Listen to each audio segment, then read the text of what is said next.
Incroyable potentiel, le podcast des personnalités de talent au parcours atypique, éclairant et inspirant. Bonjour, je m'appelle Corinne Jaillet. Soyez les bienvenus sur le podcast Incroyable potentiel. Après 30 ans au cœur de la finance, j'ai choisi de créer Coordination d'envergure, l'agence qui révèle, structure et développe vos projets les plus fous, de la conception à la réalisation de toutes vos créations. Dans Incroyable potentiel, je mets en lumière des acteurs du monde des affaires.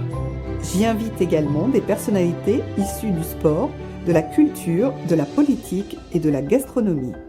Mes invités suivent des trajectoires hors normes. Ils en parlent avec transparence, alignés avec leurs valeurs intimes et une attention à l'intérêt général. Au fil de ces podcasts, chaque auditeur trouve l'élan pour son propre déploiement. Je vous convie à une rencontre puissante, holistique et sans précédent.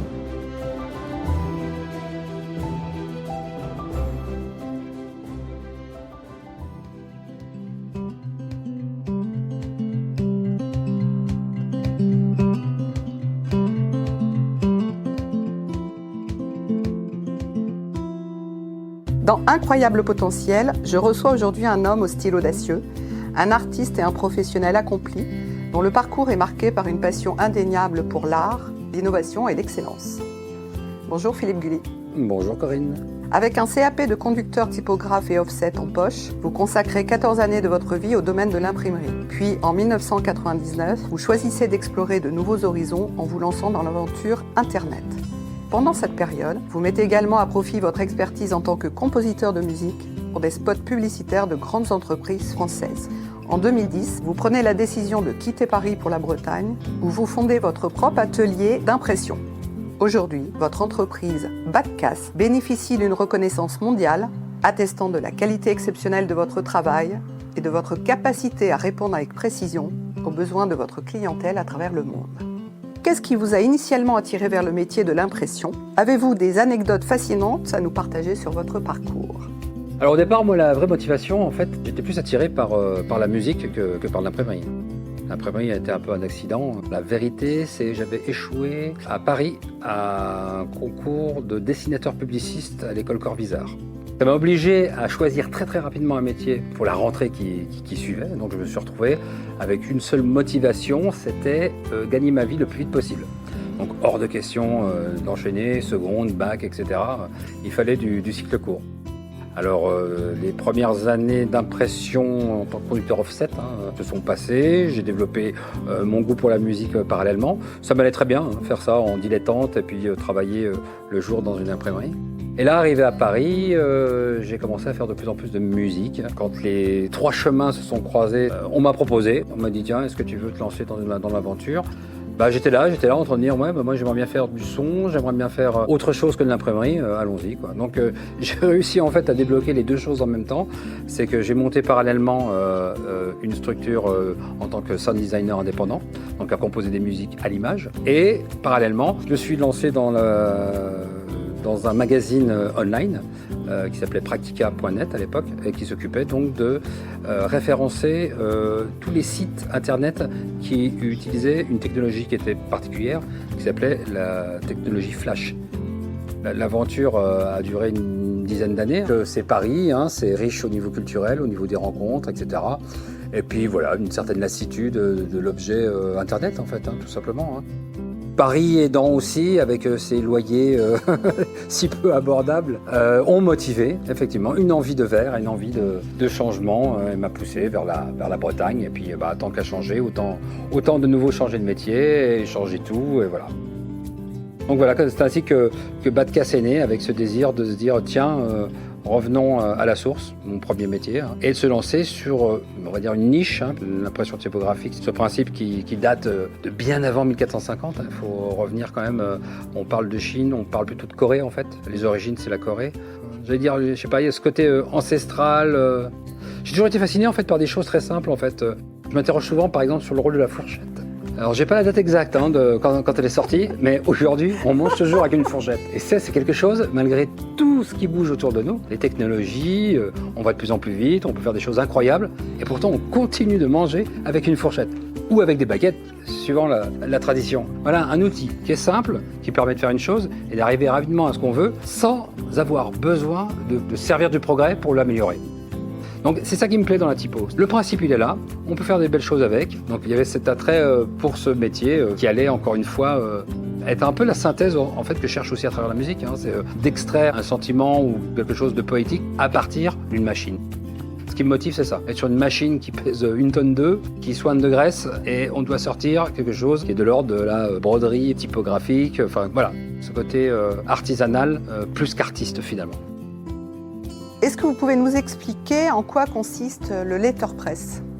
Alors letterpress, c'est la traduction de l'impression typographique.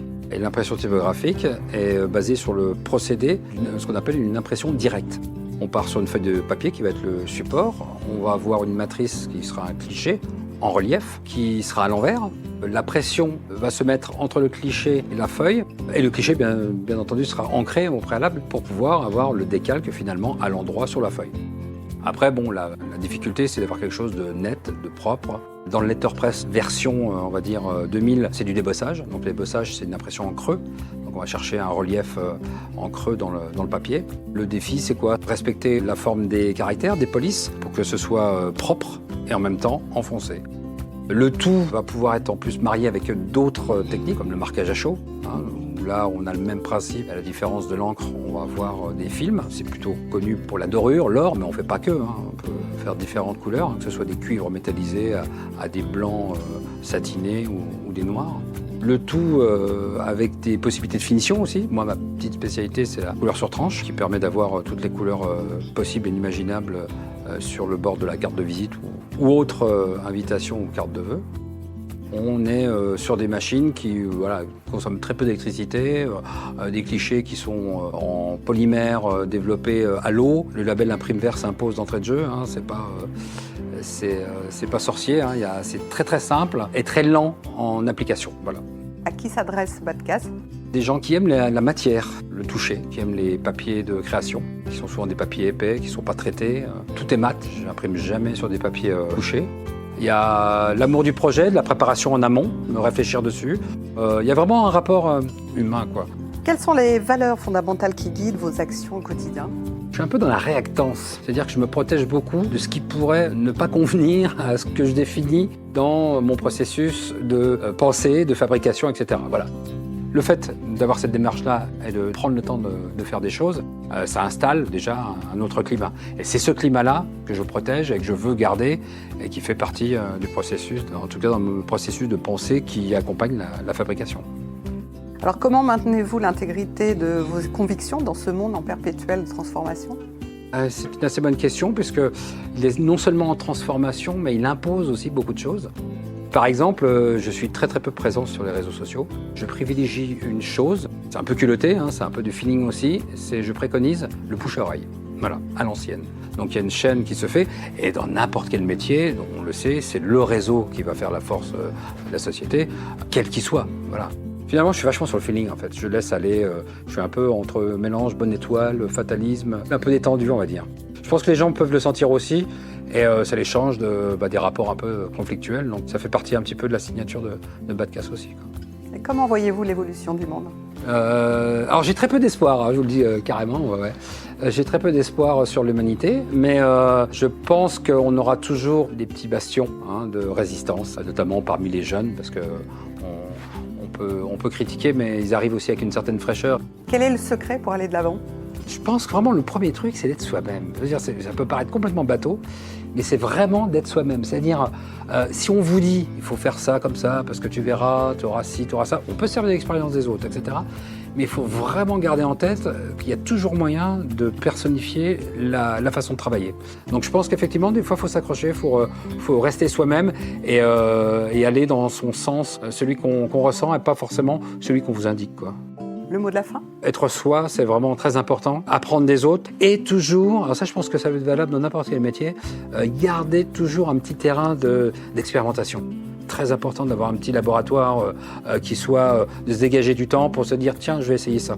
Toujours avoir ce côté expérimental parce que des fois dans la sérendipité, on a de très très beaux résultats. Et pour le faire, il faut prendre des risques. Voilà. Soi-même, prendre des risques, et voilà. Incroyable potentiel. Le podcast des personnalités de talent au parcours atypique, éclairant et inspirant. Une émission produite par Coordination d'Envergure, l'agence qui révèle, structure et développe vos projets les plus fous, de la conception à la réalisation de toutes vos créations.